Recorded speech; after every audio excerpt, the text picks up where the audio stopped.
Winter came early to that stretch of coast, and it came in off the sea, so that the village knew it first as a change in the smell of the wind, salt turning to iron, before ever the frost whitened the thin grass on the headland.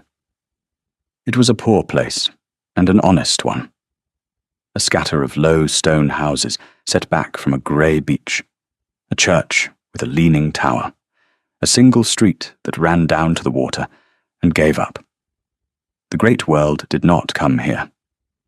The mail came twice a week if the roads held, and the gentry of the county kept to their parks inland, and the sea took what it wanted in the autumn gales, and gave back driftwood and salt, and the long patient cold of the winters. The houses here had learned to hold their warmth close, the way the people had, banking their small fires against a world that gave nothing away. The smallest and the neatest of those houses stood at the top of the village, a little apart, with a garden behind it, where someone had fought the salt wind to a standstill, and persuaded a few hardy things to grow. It had been a gentleman's house once, in a modest way, and it was a gentleman's house still, though the gentleman who kept it had not the means to keep it as he would have liked. The paint was good but thin. The brass on the door was polished to a shine that cost nothing but labour. Everything about the house said the same quiet thing, the thing that pride says when it has no money left to say it with. We are not rich, but we are not less than we were. Inside it, on the morning the iron came into the wind, Rosamond Renham was on her knees at the cold grate, laying a fire she would light sparingly and let die early, because coal was dear and the winter was long. She was 24, and she had been keeping this house since she was 17, since the year her mother died, and left her father with a daughter half grown, a son still in skirts, and a grief he carried the way he carried everything, upright, in silence, telling no one the weight of it. She was not a beauty. She had been told so often enough by the world's indifference, if never to her face, and she had made her peace with it the way she made her peace with the cold and the coal and the twice-weekly mail. It was a fact, and facts were not improved by being wept over. She had a plain, clear face, and steady hazel eyes, and brown hair she kept simply because there was no one to dress it for, and she had a quality the village knew and valued, even if the great world would never see it, which was that she was entirely, restfully, to be relied upon. When the fishermen's wives were brought to bed, it was Rosamond Renham they sent for. When old Mr. Pierce was dying through the long week of the spring tides, it was Rosamond who sat the nights.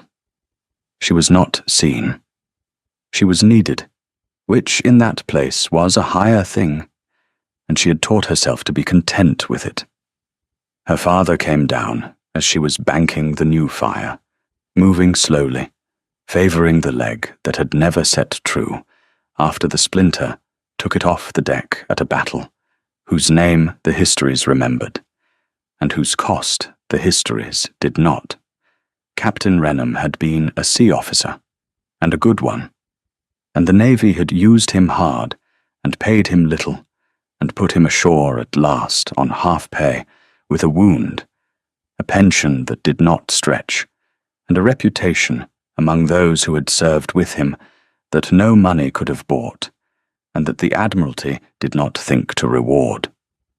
He was a tall, spare, upright man, gone grey, with his daughter's steady eyes and a stillness about him that strangers took for coldness, and that those who knew him understood to be the discipline of a man who had buried a great deal, and refused to let it show. He loved his 2 children with a depth he would have died before naming aloud. He had one luxury in the world, which was his principles, and he could not afford even those, and he kept them anyway, the way a poor man keeps the one good coat, carefully and at cost. "You have lit it early," he said, looking at the fire. "It is cold early," Rosamond said. "I will let it go by noon. We will sit in the kitchen this afternoon. It holds the warmth." He did not argue. He had learned not to argue with her management, which was better than his own. He had the Navy's gift for command, and none of its gift for thrift. And he knew it, and he was wise enough to be grateful for a daughter who had what he lacked. He sat in his chair by the small fire and took up the chart he was forever correcting, a labor of love and uselessness. The coast of a sea he would not sail again, and Rosamond watched him a moment, the bent grey head, the careful hands, and felt the thing she always felt looking at her father, which was love and fear in equal measure, love for the man and fear for the day, not far off now, when the half-pay would stop with his breath, and she would be a gentleman's daughter, with no gentleman to belong to, and no fortune to stand on, alone. Her brother Tom came in then, 18 and loud with the cold, stamping and rubbing his hands, full of the restless energy of a young man with nowhere to put it. That was the other fear, and the nearer one. Tom was clever and brave and good, and he wanted, with his whole young heart, to follow his father to sea, or into the army, anywhere, into a life with a future in it. And there was no money to buy him in. A commission cost what the Renhams did not have, and would never have. Interest cost connections they did not possess. So Tom stayed in the village that was too small for him, helping where he could, growing daily more like a strong horse kept in a stall. And his father watched him, and said nothing, and corrected his charts, and Rosamond watched them both, and laid her fires early, and counted the coal. This was the house, and these were the people, and this was the patient-principled poverty of them. On the morning the iron came into the wind. They did not know that the great world was, at that very hour, coming up the inland road toward them. They did not know that everything was about to be offered to them, and that the offering would test them more cruelly than any want they had yet known. The Duke of Whitlock came to the village 3 days later, and he came, ostensibly, on an errand of duty. His great house lay 12 miles inland, a vast cold magnificence called Eastmoor, set in a park so large that a man might ride an hour within his own walls and never see the end of his land. Giles, Duke of Whitlock, was 34 years old, and he was one of the richest men in that part of England. And he was, by the universal verdict of everyone who had ever met him, the coldest. He had not always been so. There were old servants at Eastmoor who remembered a different young man before the thing that had frozen him. But that was years gone, and the man who rode into the fishing village that grey afternoon, on a horse that was worth more than every house in the street together, was cold all the way through, or believed himself to be, which in a man comes to nearly the same thing. He had tawny brown eyes, the colour of weak tea held to the light, and ash-brown hair under his hat, and a face that was handsome in the hard, unwelcoming way of a cliff. He sat his horse before the Renhams' neat poor door, and he looked at the polished brass and the thin, good paint, and something in him, some instinct he did not examine, recognized the language of that house, the pride that has run out of money and kept its back straight anyway, and he did not yet know why it caught at him. He had come because of his brother. That was the duty. 8 months before, the Duke's only brother, Lord Henry, 2 years younger, and the one warm thing the cold house had left him, had died at sea, of a fever that took him in a week in a far hot port, far from anyone who loved him. And among the letters that came afterward, the formal ones from the Admiralty, and the kind useless ones from his brother's friends, there had been one letter unlike the rest.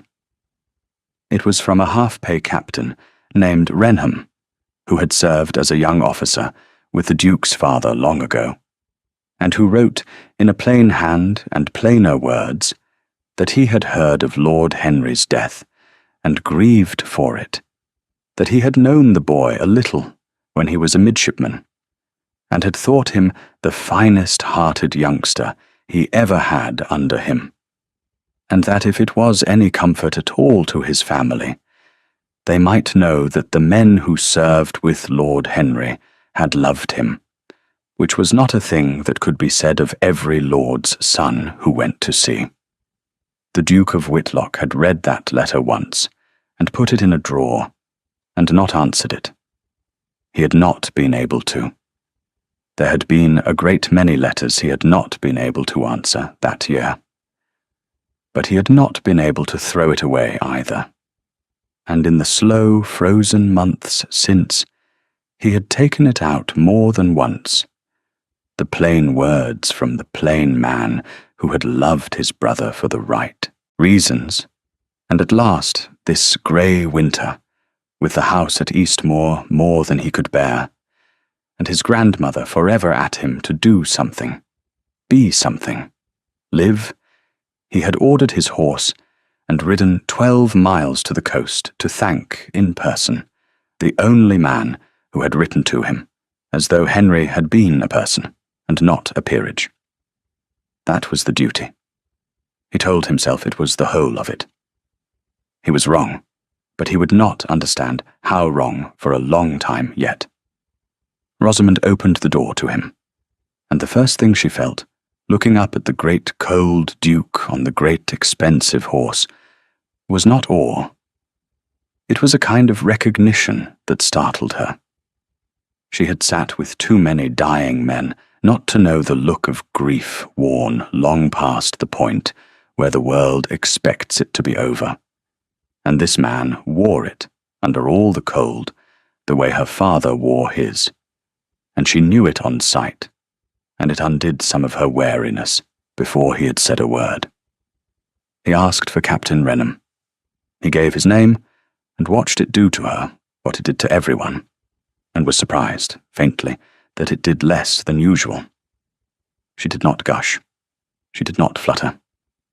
She said, "He will be very glad.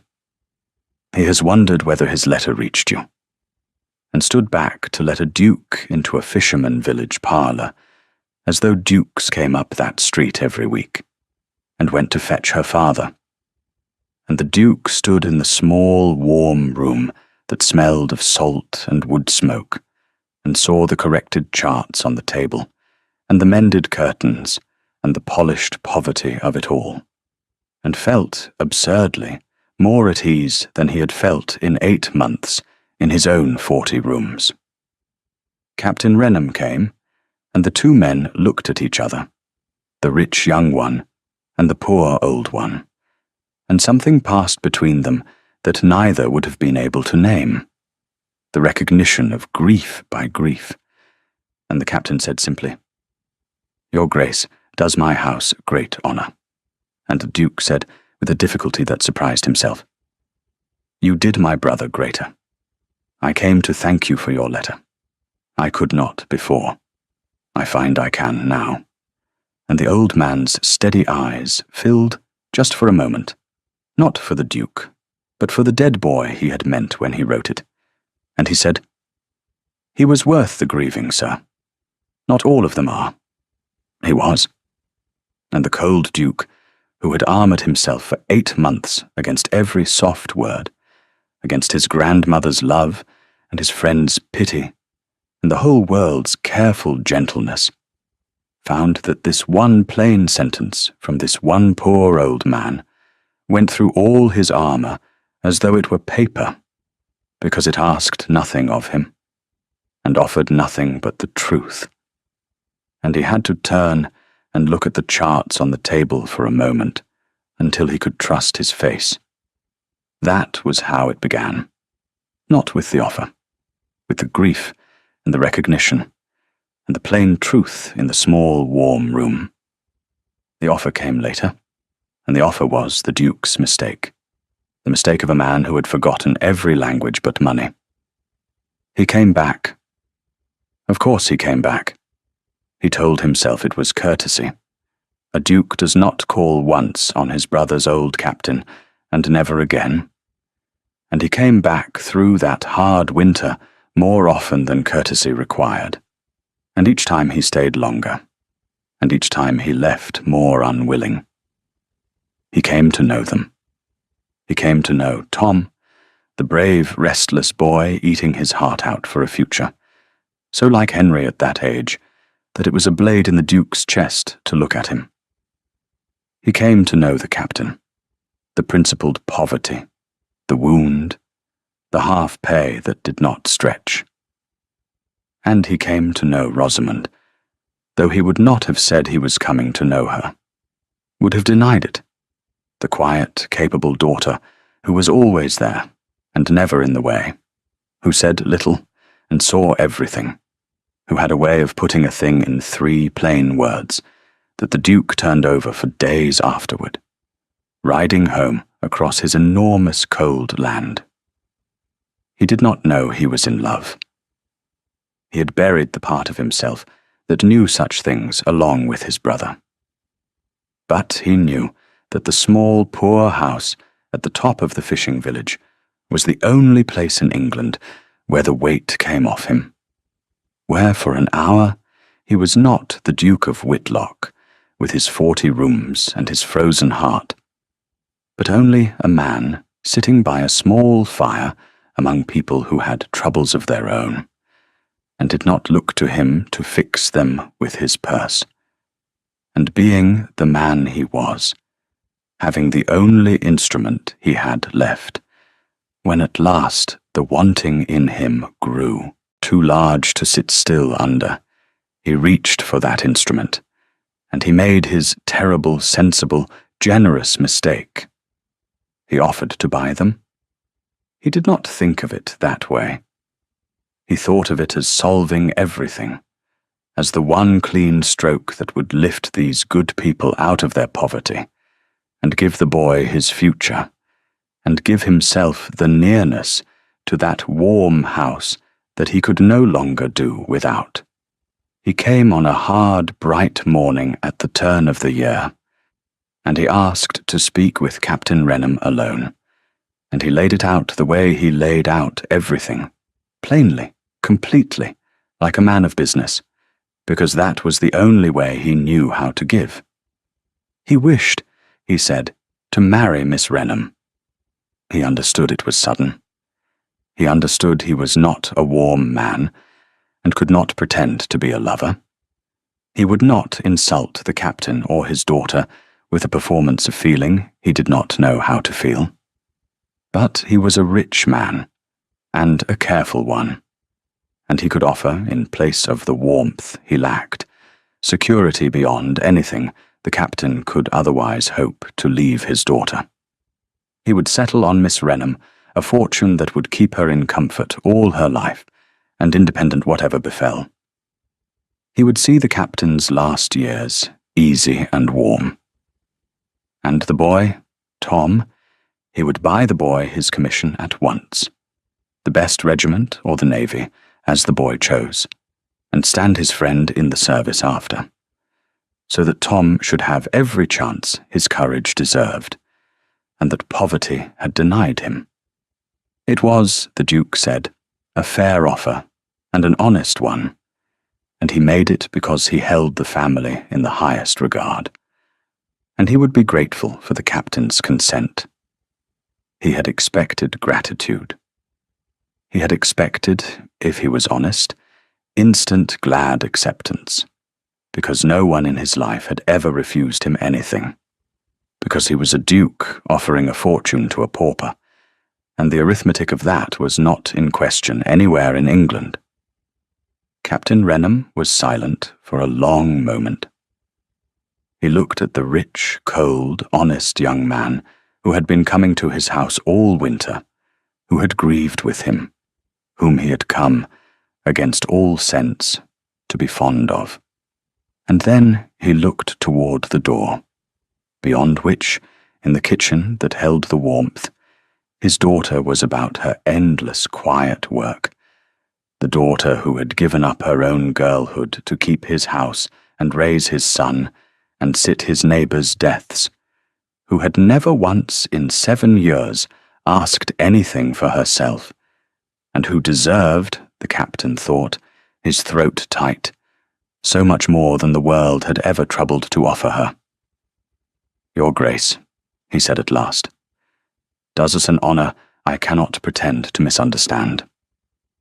And I believe it is honestly meant, which is why I will answer you honestly, and why I hope you will not take my answer for ingratitude, for it is not." "You are going to refuse me," the Duke said. He could not believe it even as he said it. "I am." The old man's voice did not shake. "My son's whole future is in your offer, Your Grace, and there is nothing in this world I want more than to see that boy made. You have put it in my hand, and I am giving it back, and you cannot know what that costs me. So I will tell you, that you may not think I do it lightly. It costs me my son's career. I am refusing my own boy his life's hope. And I do it because there is one thing I want even more than I want Tom made, and that is for my daughter to be loved. I have told you I am not a man who can pretend to be a lover," the Duke began. "I am not asking you to pretend anything," the captain said. "That is exactly the trouble, Your Grace.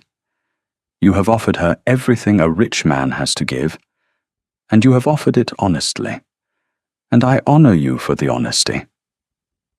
But you have offered to make her safe, and you have not said one word of making her happy. And a woman is not a ship to be brought to a safe anchorage and left there. My Rosamond has been overlooked her whole life. She has been useful to everyone, and dear to no one but us. And you are asking me to settle her, finally, into a great cold house with a great cold fortune, and a husband who tells me to his credit that he does not love her and does not know how. I will not do it. I would rather she stayed poor with me to the end of my days, and was loved while she lasted, than rich in your 40 rooms, and alone in them.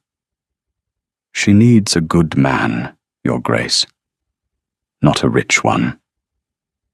And until I am sure that the rich man before me is also the good one, and means to be good to her in the only way that finally matters, which is to cherish her, my answer is no, and my son's hopes must take their chance, because I will not buy them with my girl.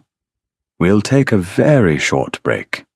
If you don't want to miss new stories, please subscribe to the channel. The Duke of Whitlock rode the 12 miles home that day, and did not feel the cold, which was bitter, because he was burning. He had been refused. The thing had never happened to him. He did not have, anywhere in his frozen and well-ordered soul, the machinery to receive it. He went over and over the old man's words across the bleak winter miles, and his first feeling, the Duke's feeling, the rich man's feeling, was a kind of incredulous anger. He had offered everything. He had offered more than everything, a fortune, a future, a son's whole life, and the poor, proud old fool had handed it back across his own poverty for the sake of a word, for love, for a sentiment. When the Duke had been at such pains to be honest, precisely because he had thought honesty the higher kindness. But the Duke was not, under the cold, a stupid man, and by the time Eastmoor rose grey and enormous out of its enormous park before him, the anger had begun to fail, and under it was something far worse, because under it was the truth, and the truth had been waiting for him all the long, cold ride. She needs a good man, not a rich one. He had spent 8 months learning, in the hardest school there is, exactly how little a fortune was worth. He had had all the money in the world, and his brother had died anyway, in a hot, far port, of a fever, with none of that money able to buy 1 hour of his life back. He had stood in his 40 rooms, with his vast wealth, and been as helpless and as poor as any beggar against the one thing that mattered. He knew, better than any man in England, that being rich was not the same as being good, was not even in the same country as being good. And he had ridden out to that poor house and offered a fortune anyway, because it was all he had left to give. And a plain old captain had looked at him with kind, unflinching eyes, and named the exact shape of his poverty. He went into his great cold house and shut the door, and his grandmother found him an hour later standing at the long library window, looking at nothing, and asked him sharply, because she was always sharp and worried under it, what had happened. The Dowager Duchess of Whitlock was 79 years old and 4 foot 11 inches tall, and she had ruled that family through 3 generations and 2 wars and more grief than one woman should be asked to carry, and she loved her cold grandson with a ferocity that frightened people, because it was the love of the only person left alive who remembered him warm. Her name was Tryphena, an old-fashioned name for an old-fashioned, indomitable woman, and she had watched Giles freeze over the years since the deaths in his life had piled up, his parents, and then, unbearably, his brother, and she had tried everything she knew to reach him, and failed, and she was old, and she was running out of time to fail in. He told her. He did not mean to, but she had a way of standing very still, and waiting that had been getting the truth out of that family for 60 years, and he told her about the captain's daughter, and the offer, and the refusal, and the words. The Dowager listened to the whole of it, and when he had done, she did a thing he did not expect. She smiled. It was a small, fierce, satisfied smile, and it transformed her ancient face, and she said, "Good." "Good," the Duke repeated. "Good," said his grandmother. "I have been trying for 6 years to find one person in England with the courage to tell you the truth to your face, and it turns out he was a half-pay captain in a fishing village the whole time. I am only sorry I did not find him first." She came and stood beside him at the window, the tiny old woman and the tall, cold man, and she looked out at the enormous grey park. "He is quite right, you know. You went and offered that poor girl your money, because you have forgotten you have anything else to offer. You have had a heart, Giles.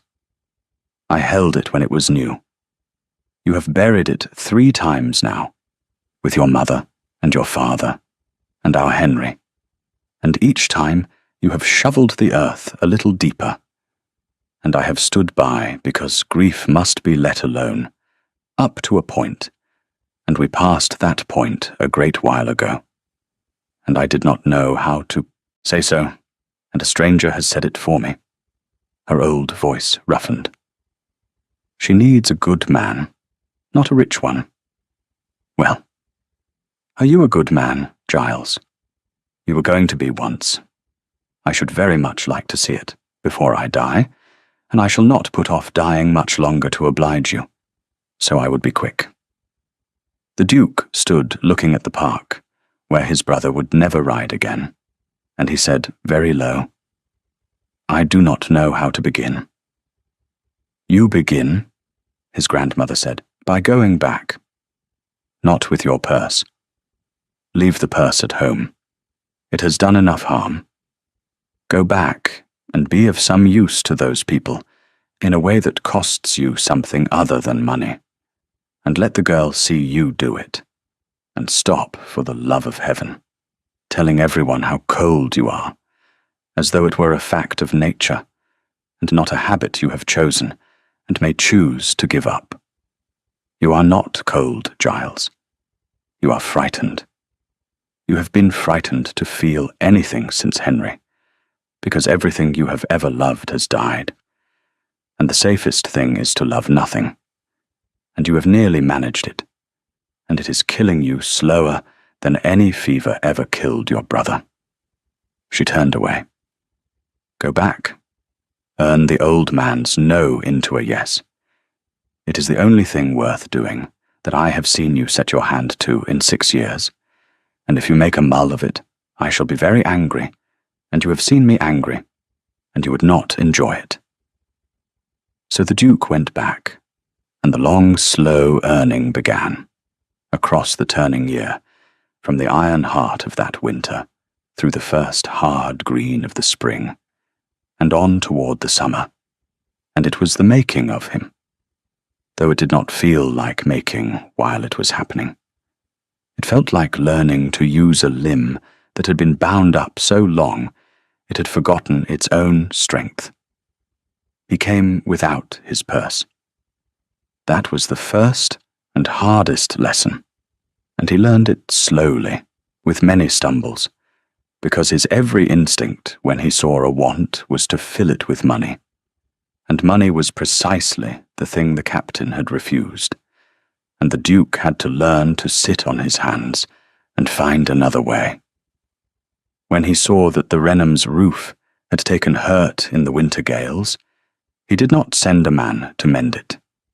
He came himself with Tom, and the two of them got up on the wet slates in a March wind and mended it with their own hands.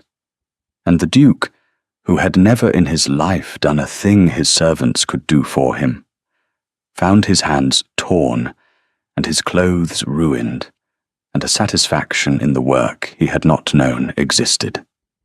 When he learned that the captain pined for the sea he could not reach, the Duke did not buy him a pleasure boat.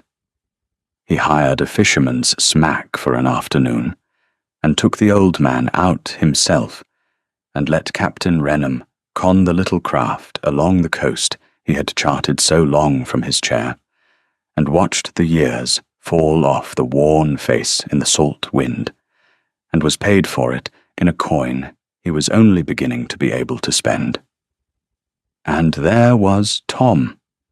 The Duke had offered, that first cold day, to buy the boy a commission outright, and the father had refused it along with the rest, and the Duke might have let the matter drop, for there is no easier thing in the world than to forget a poor young man's hopes once the buying of them has been declined. He did not let it drop. He found that spring that he could not look at Tom Renham, brave and restless, and eating his heart out in a village too small for him, without seeing Henry at the same age, and the seeing was a pain he chose, for once, not to flinch from. So he did the harder thing, the thing money could not do for him. He took the boy seriously. He talked to Tom of the service as one man to another, not as a duke dispensing favour, but as the brother of a sea officer who had loved it.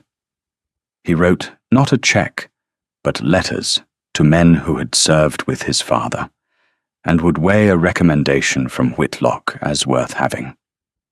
And he told them the plain truth, that here was a youngster of courage and parts, and no money, who deserved a chance on his merit, and would they look at him? It was slower than a purchase. It was harder, and it cost the Duke something a purchase never had, which was his own credit, his own word, staked on a boy he believed in. And it was worth, the captain saw, 100 times what the bought commission would have been worth, because a thing earned sits differently in a young man's spine than a thing given.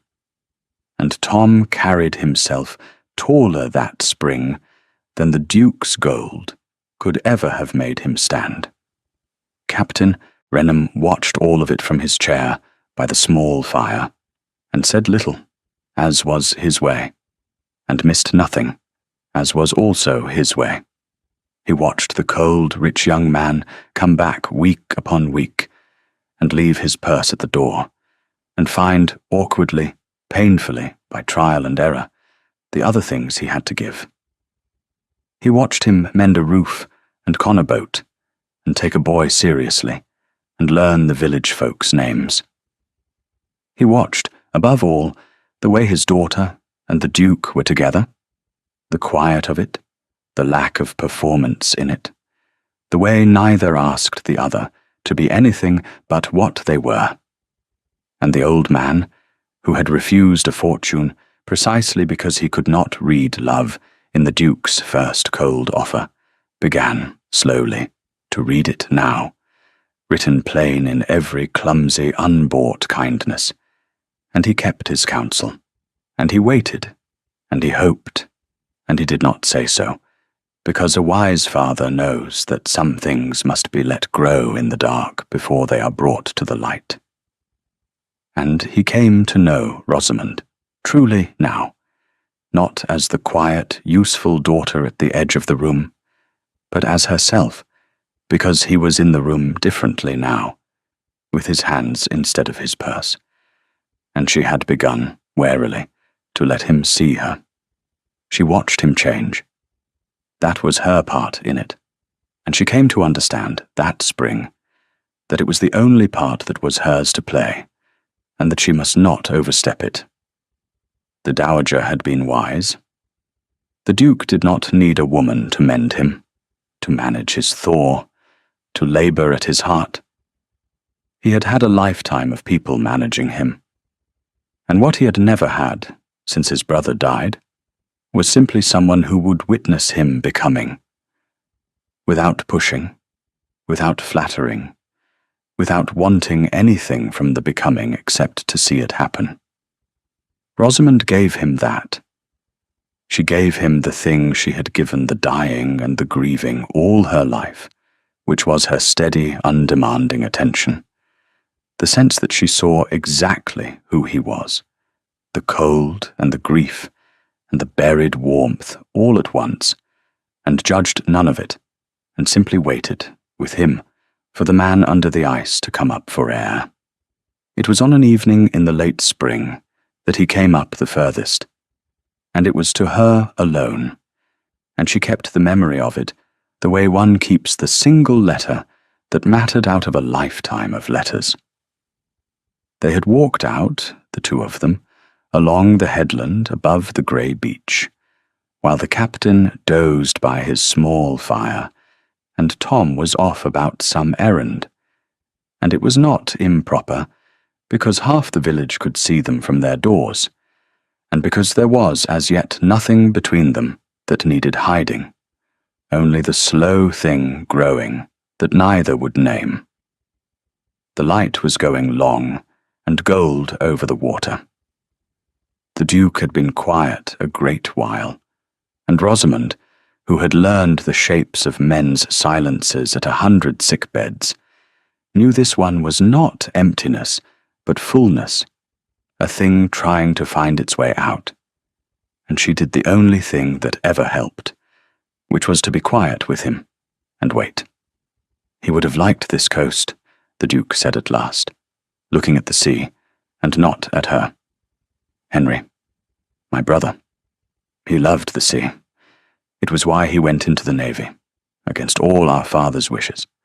A duke's son before the mast, like any tradesman's boy. I thought him a fool for it. I told him so. I had the management of everything by then. The land, the money, the name, and I could not see why a man who need never work a day would choose a life of salt and danger and other men's orders. He was silent a moment. He told me I did not understand, because I had never once in my life wanted a thing I could not simply buy. He was right. I did not understand. I am beginning to. How did he die? Rosamond asked gently, because she had learned that the kindest thing is often to let the grief say the worst part plainly, rather than leave it to fester behind politeness. A fever? In a hot port a world away, in a week before anyone could send for anyone.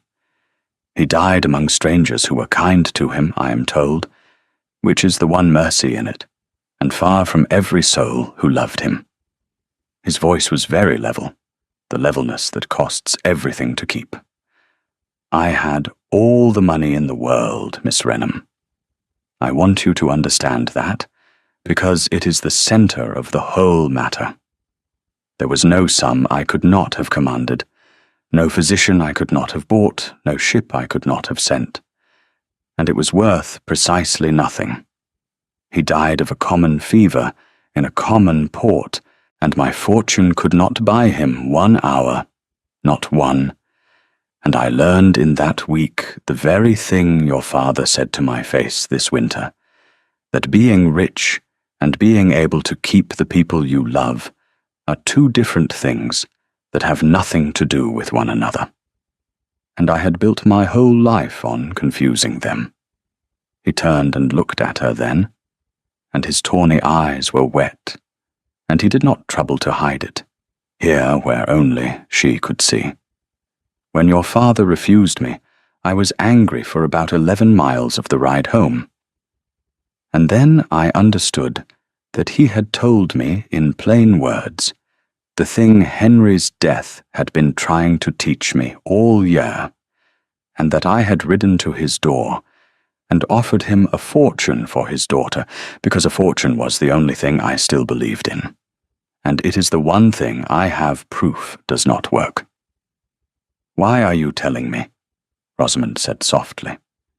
And not your grandmother, who loves you, or your friends. I do not know, he said. I have not said his name aloud to anyone in months. I find I can say it to you.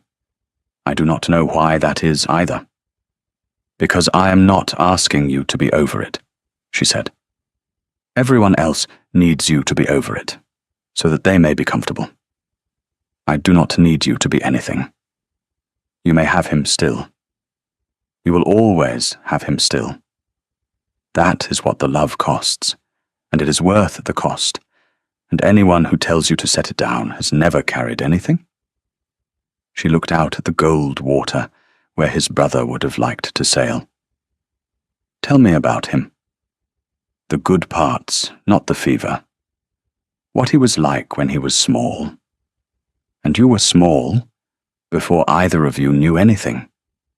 And the Duke of Whitlock stood on the headland in the long gold light and told a poor captain's daughter about his brother. The small particular things. The boy who had kept frogs in his coat pockets and wept a whole day over a dead pony and grown into the finest-hearted man at sea. And it was the first time since the news came that the telling had been a comfort and not a wound. When they walked back to the village in the dusk, something had changed between them that neither named, but Rosamond knew, walking, that she had been let all the way in, to the cold centre where the grief lived, and that no one else had been let there. And she carried it home, and lay awake holding it like the warm coal she would not waste. And he came up, by inches, across the spring.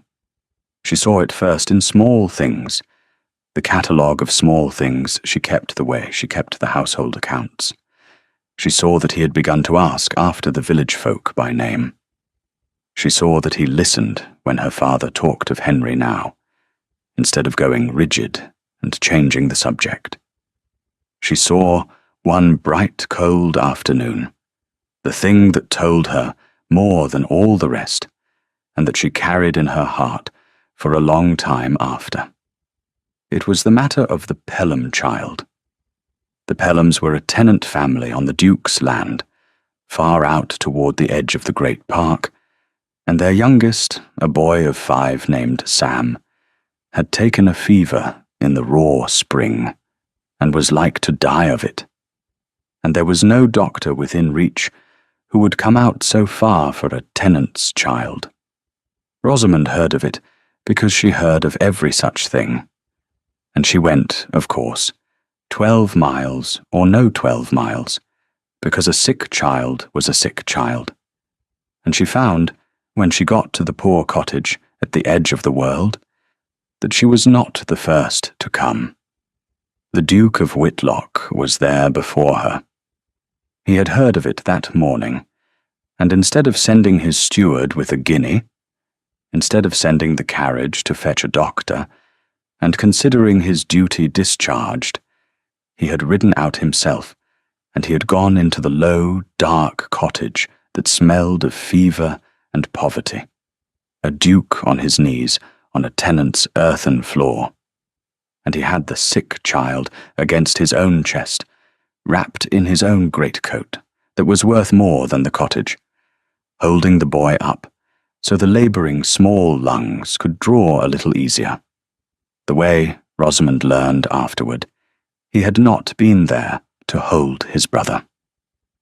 And he looked up when she came in, the cold, magnificent Duke of Whitlock, with a poor child's fever-damp head under his chin. And he was not embarrassed, and he was not cold, and he said only, "I did not know what else to do. I have sent for the doctor at Eastmoor. He will come for me, though he would not come for them, which is its own kind of shame. Tell me what to do until he comes.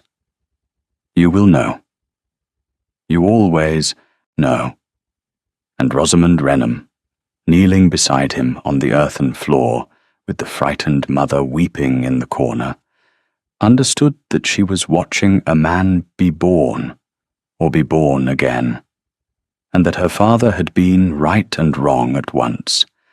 Right that the Duke had been a cold, rich man who knew only how to buy, and wrong, gloriously wrong, to think he could not become the other thing, because here he was becoming it, on his knees, with a stranger's child against his heart.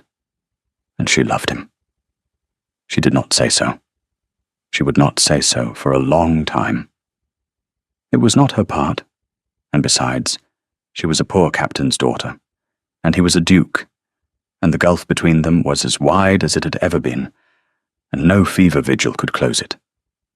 But she knelt beside him through the long afternoon, the two of them keeping the small life burning between them, like a fire they would not let go out. And the doctor came at last, and the child lived. And when it was over, and the boy was sleeping, and the mother had kissed both their hands until they made her stop, the Duke and Rosamond walked out together into the cold spring dusk, both of them spent, and stood a moment in the new dark, not touching, not speaking, and it was the closest the Duke had been to any human creature since his brother died. And they both knew it, and neither of them named it, and the silence said it all. The Dowager Duchess sent for Rosamond not long after, and so it was that the captain's daughter came at last to Eastmoor, and saw with her own eyes the cold magnificence the Duke had offered to make her mistress of, and understood, walking through it, exactly what her father had been afraid of. The great house received her the way great houses receive the poor, which is to say, it tried, with every stone of it, to make her feel small, and failed, because Rosamond Renham had sat at too many deathbeds to be impressed by mere grandeur, which is only a kind of loudness after all. But she felt the cold of it, and the cold was not in the marble. 40 rooms, the Duke had said once, bitterly, and she believed him now. She walked through a procession of vast chambers shut up under holland covers, rooms that had not held a fire or a voice in years, a house built for a family that had died out of it one by one, until only a frozen man and his fierce old grandmother rattled in the shell of it like two dried seeds in a great gourd. It was the saddest house she had ever been in, and she had been in poor ones where children died. The poor ones, at least, were warm in the one room that mattered. This one was warm nowhere, and she thought of her father's small house that held its heat close in the kitchen. And she understood for the first time, fully, what the Duke had been reaching for when he came up that fishing village street all winter, and her heart ached for him, the rich man who had been so much poorer than any of them. There was a portrait in the long gallery, and she stopped before it without being told, because she knew the face, though she had never seen it. She knew it from the living face that was learning, this spring, to thaw. A young man in a naval lieutenant's coat, painted, laughing, caught half-turned, as though someone out of the frame had just said something that delighted him. Henry. She stood a long time before it. He would not sit still for it, said a voice behind her, and she turned to find the Dowager Duchess of Whitlock watching her, a tiny, upright old woman in grey, with her grandson's tawny eyes gone shrewd with age. The painter near despaired, so he caught him laughing instead, which was the truest thing he could have done, for the boy laughed more than any creature I ever knew. My grandson has not laughed since we hung it. I have wondered, this spring, whether I might live to hear it again. The black bright eyes went over Rosamond, head to foot, missing nothing, the mended gown and the steady face and all. You are the captain's daughter. Sit with me, child. I have wanted to look at the young woman who has done in 3 months what I could not do in 6 years, and I find I am not too proud to want to know how you managed it. I have not managed anything, Your Grace, Rosamond said, sitting. I should not like you to think I have set out to manage your grandson. I have only declined to manage him, which I think had become a novelty. And the old woman laughed, a short, surprised bark of a laugh, and said, Oh, you will do. You will do very well. See now exactly how you managed it. You managed it by being the only person in his life who wanted nothing from him, which in his world is rarer than rubies and worth a great deal more. She leaned forward on her cane. They will tell you it cannot answer. A duke and a captain's daughter. They are telling it up and down the county already, and there is a fine, cruel lady not 12 miles off who will tell it loudest of all before she is done. You must decide now, while it is early, whether you have the stomach for what they will do to you, because they will be merciless, and rank gives them a great deal of practice at it. I will not pretend otherwise. I loved my own husband, and the marrying of him cost me things I never got back, and we were equals in the world's eyes. You will pay more. The old hands tightened on the cane. But I will tell you what I told no one when I was your age and frightened. The ones who count the cost and pay it anyway are the only ones who are ever truly happy, because they know exactly what their happiness is worth, having bought it dear. The ones who marry safe and easy never find out. I should rather you were happy than safe, child, and I think, looking at you, that you are made of the stuff that knows the difference. Now, tell me about your father, this captain who gave my grandson back a fortune. I should like to shake his hand before I die. He is the only man in England with the sense God gave a goose, and I have been looking for him for 60 years. Rosamond went home from the cold great house that evening, with the dowager's blessing folded warm against her heart, and the laughing portrait in her mind, and a clearer sight than she had ever had of the size of what she was choosing, and the cost of it. And she chose it anyway, and went on choosing it through all that followed, which was her own kind of courage and the truest thing about her. The trouble came from the inland world, the world of parks and society and rank, and it came in the shape of a woman who had decided, long since, that the Duke of Whitlock and his fortune belonged to her family, and who did not intend to be balked of them by a penniless captain's daughter from a fishing village. Her name was Theodosia, and she was the widowed Lady Marchcourt, and she was a connection of the Duke's late mother, which gave her the entry to Eastmoor that she had been working for years. And she had a daughter, a pretty vacant girl of 19, whom she had been grooming since the cradle to be the next Duchess of Whitlock. Lady Marchcourt was a handsome woman still, well into her 40s, with a beautiful cold face and beautiful cold manners, and a way of saying the cruelest things in the kindest voice, so that you did not feel the knife go in until you were already bleeding. The world thought her a great lady and a devoted mother. The world did not know, because she had spent 20 years and all her art on hiding it, that the late Lord Marchcourt had left her far less than anyone supposed, that the beautiful establishment was a beautiful shell, that she was a frightened woman swimming hard to keep a sinking name afloat, and that her whole future and her daughter's hung on making the match she had set her heart on.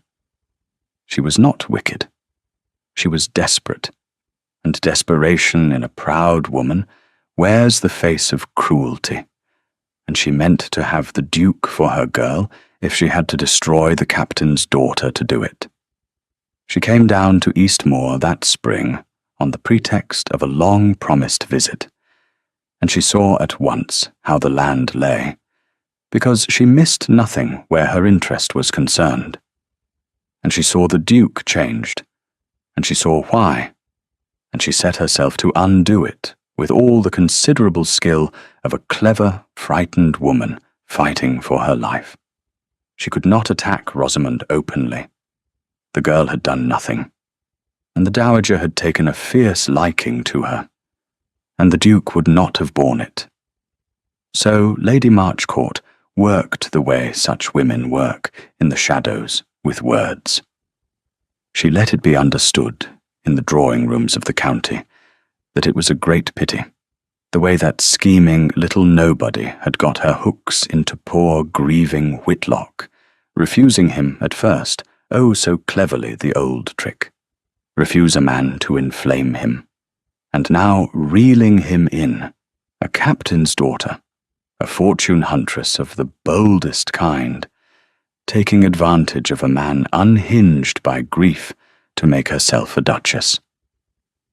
She said it sweetly, sorrowfully, as a concerned friend of the family and the county, which loved a scandal as the sea loves a wreck, carried it everywhere, and it grew in the carrying.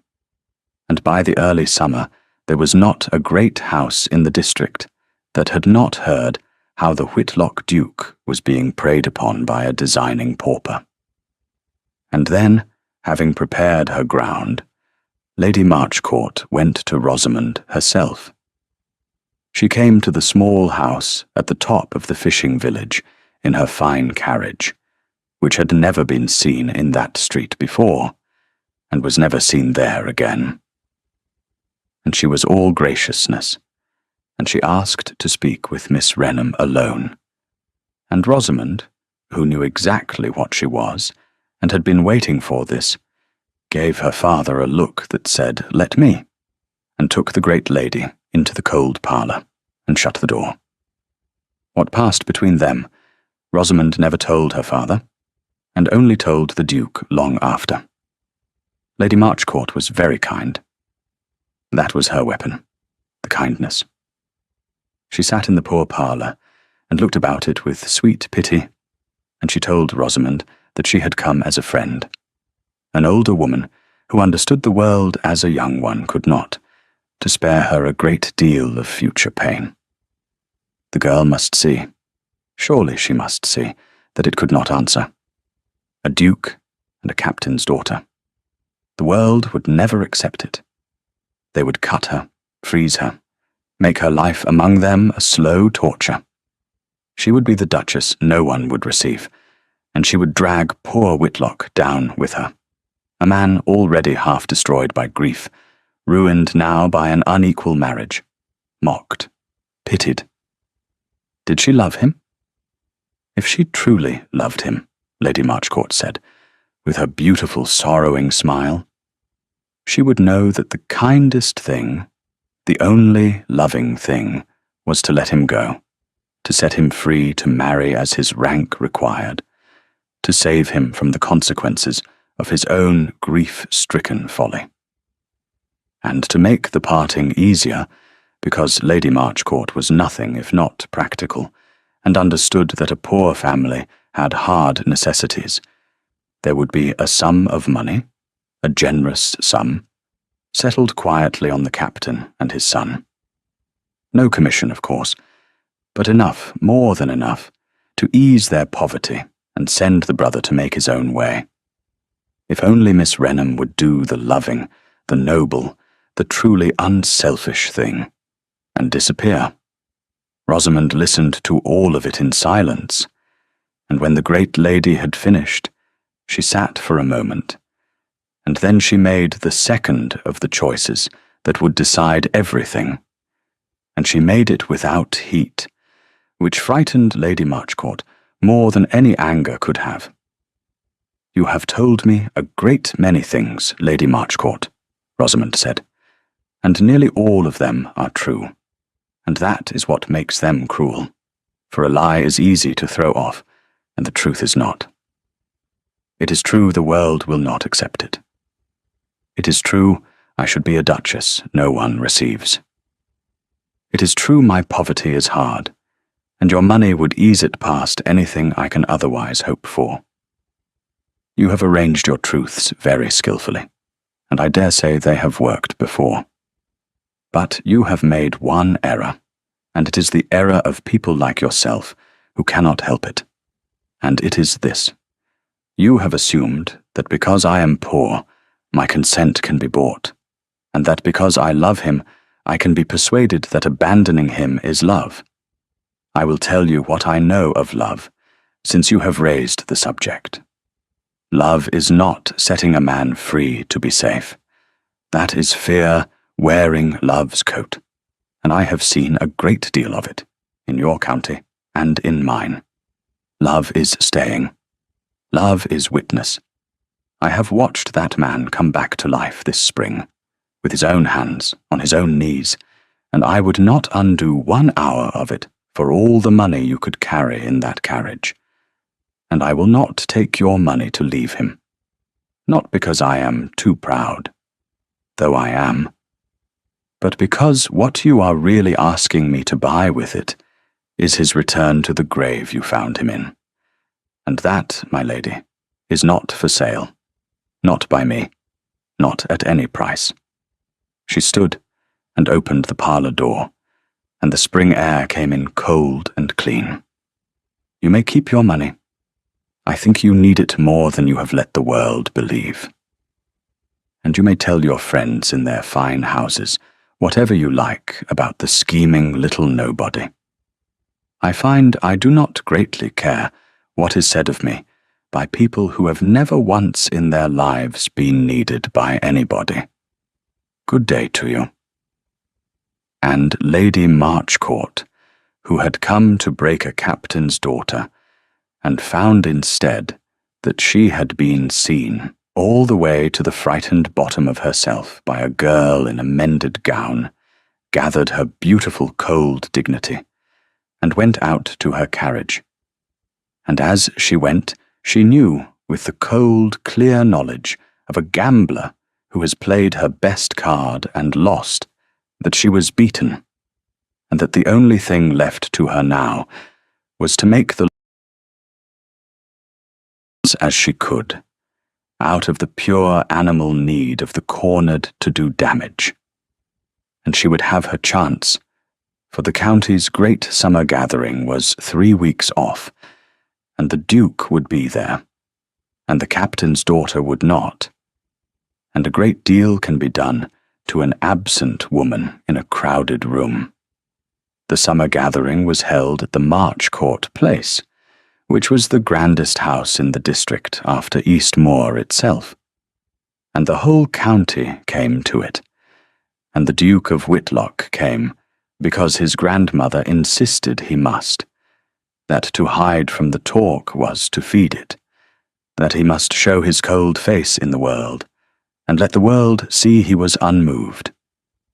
He went, and he was cold, properly cold, the old armour on, and Lady Marchcourt watched him across her own crowded rooms, and saw the armour, and mistook it, fatally, for the old indifference, and thought she had perhaps more ground left than she feared.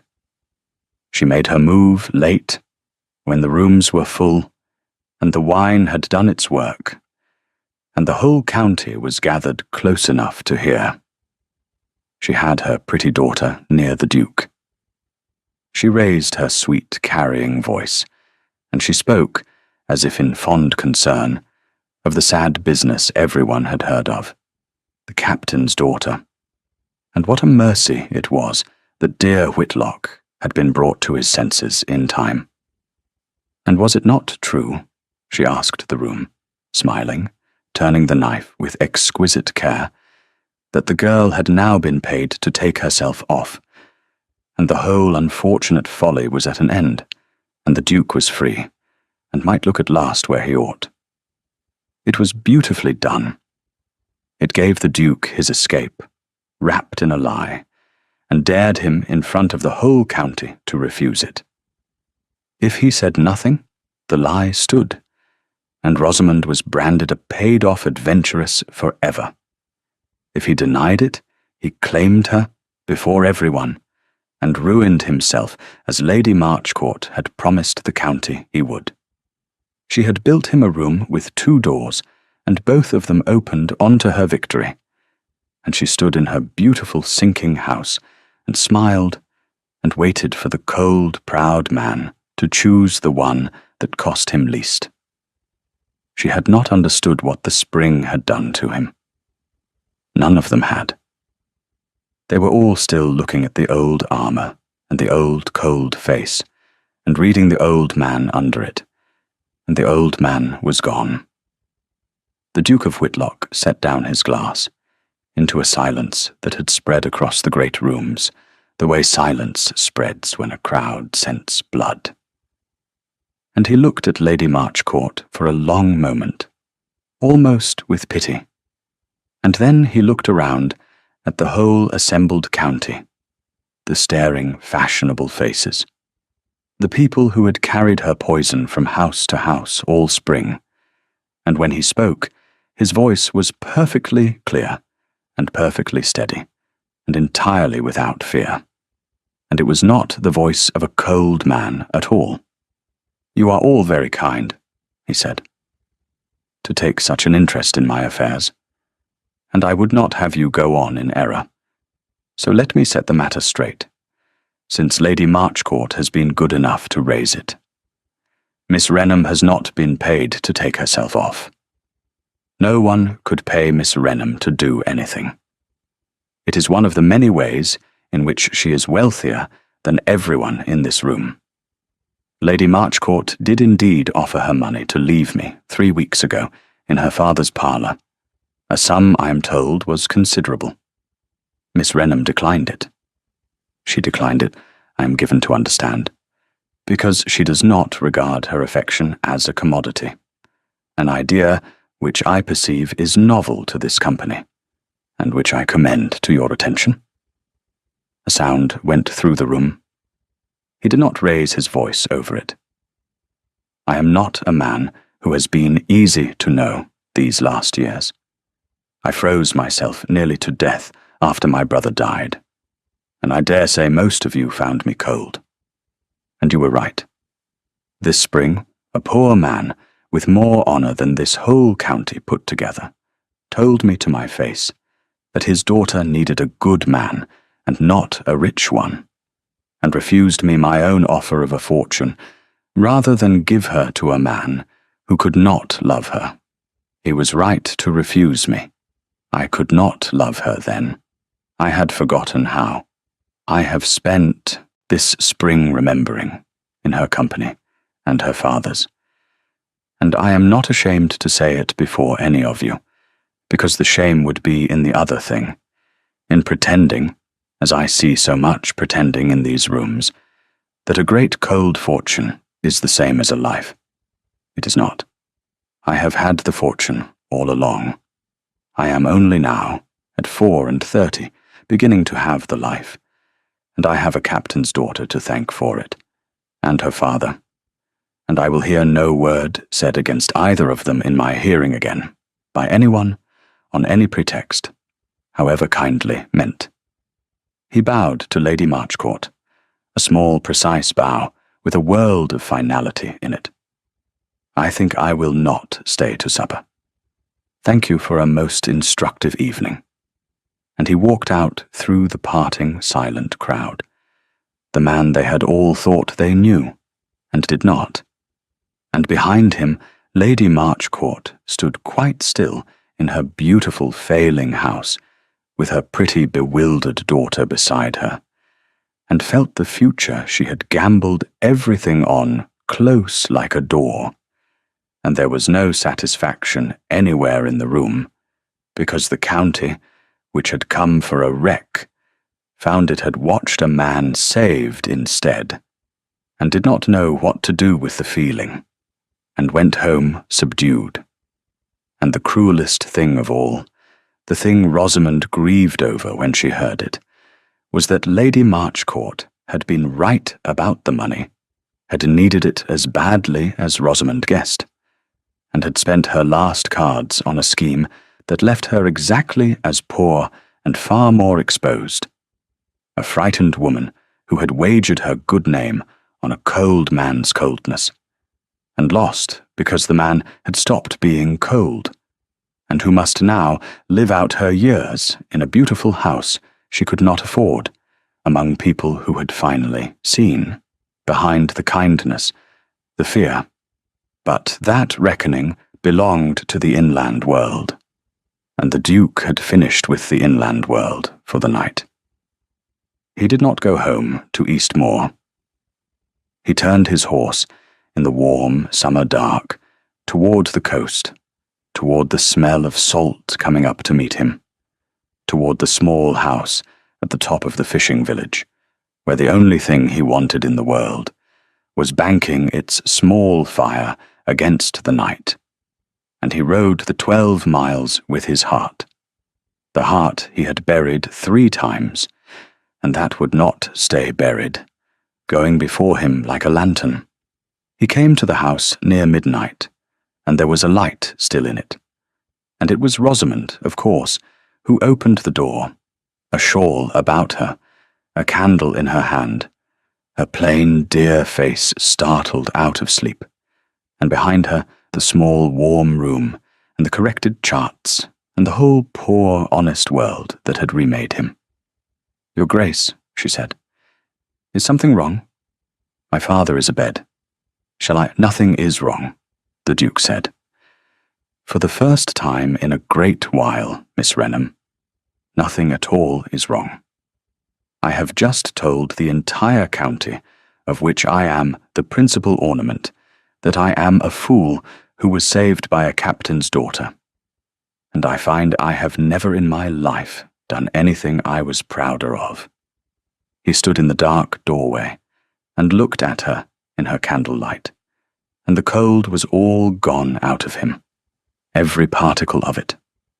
I have come to do this properly, the way I should have done it at the first, the way your father had every right to expect.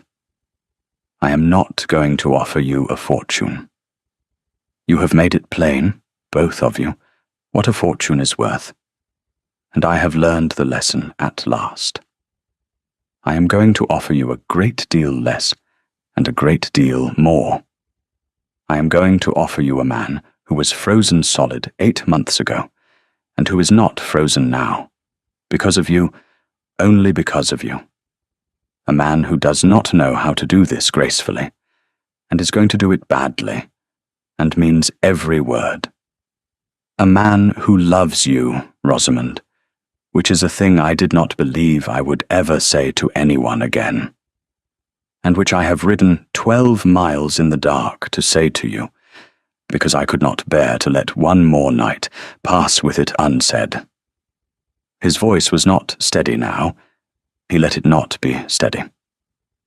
I am asking you to marry me, not for your brother, though I will help your brother as a brother helps, on his merit, asking nothing. Not for your father's ease, though I will love and keep that good man as long as he lives. For you, only and entirely for you. I have nothing left to bribe you with. I have only myself, and I have learned this spring that myself is the one thing I never thought to offer, because I thought it worth nothing. And you have taught me it is the only thing worth anything at all. Will you have me? 1 second. 2 seconds. 3. Rosamond Renham stood in the doorway of the poor house she had kept so long, with the candle shaking just slightly in her steady hand, and looked at the man the spring had made. And she did not weep, though she could have.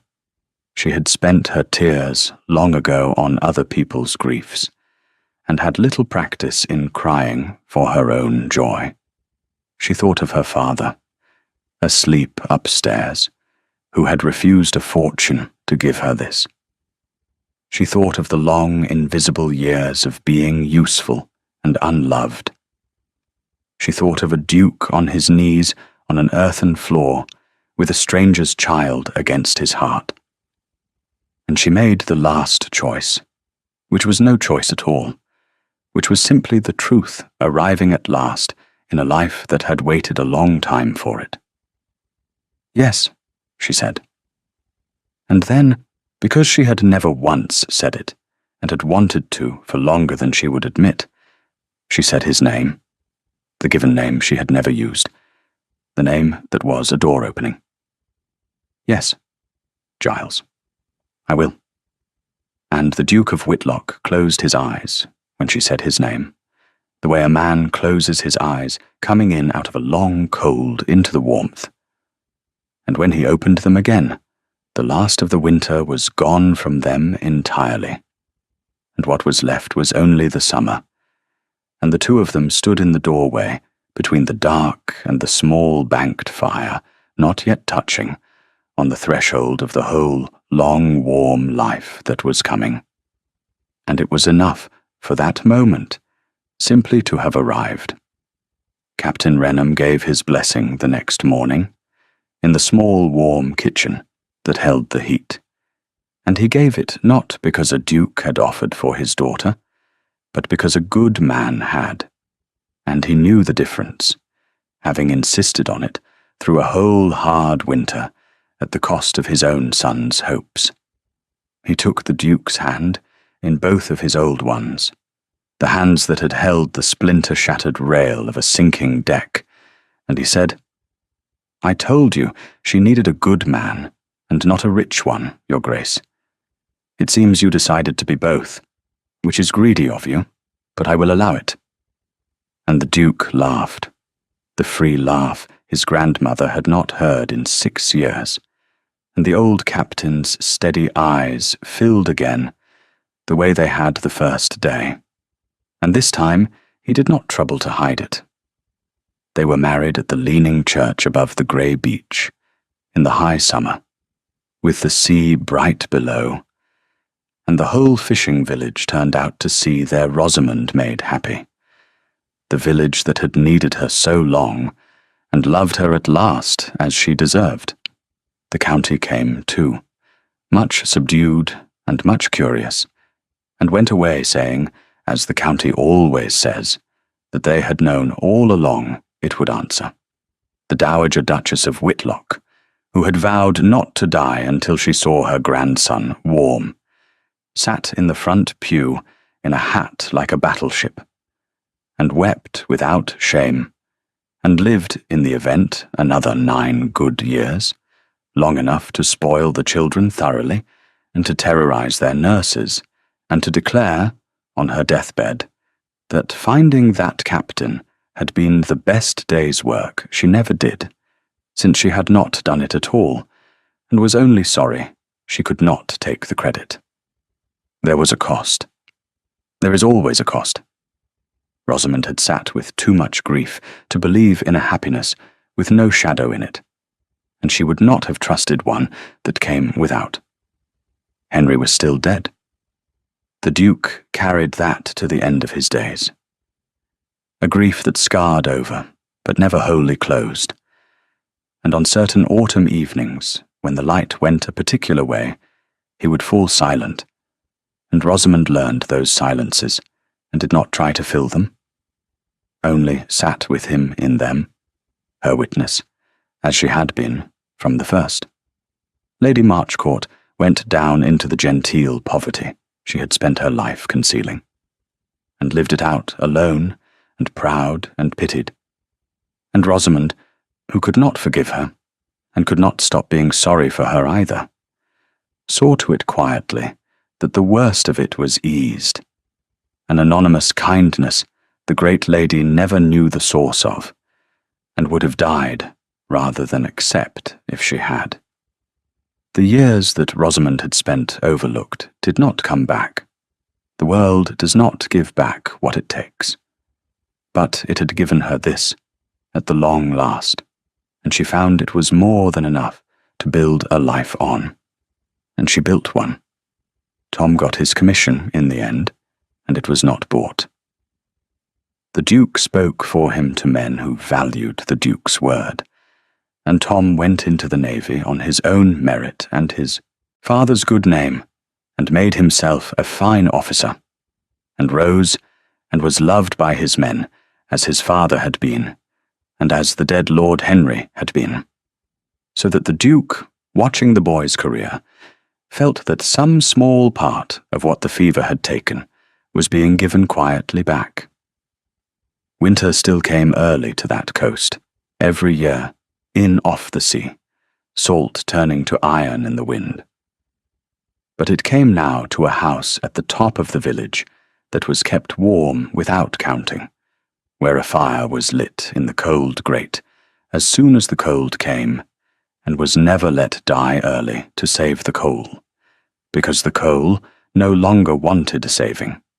And it came to the great house at Eastmoor, 12 miles inland, where 40 rooms that had stood cold for years were full now of light and noise, and the particular warmth that no fortune can buy, and that the poorest honest house in England can hold without trying. The captain had been right, that hard winter, when he gave back a fortune for the sake of a word. She had needed a good man, and not a rich one. She had got, in the end, a man who had learned to be the first by giving up his faith in the second. And that, her father said, was the only kind of rich man worth having. The kind who has found out, the hard way, exactly what his money cannot buy, and has gone looking humbly for the rest. Thank you for listening to the story, all the way to the end. Please tell us which city you're watching from, and what the story made you feel. Don't forget to subscribe so you won't miss new stories.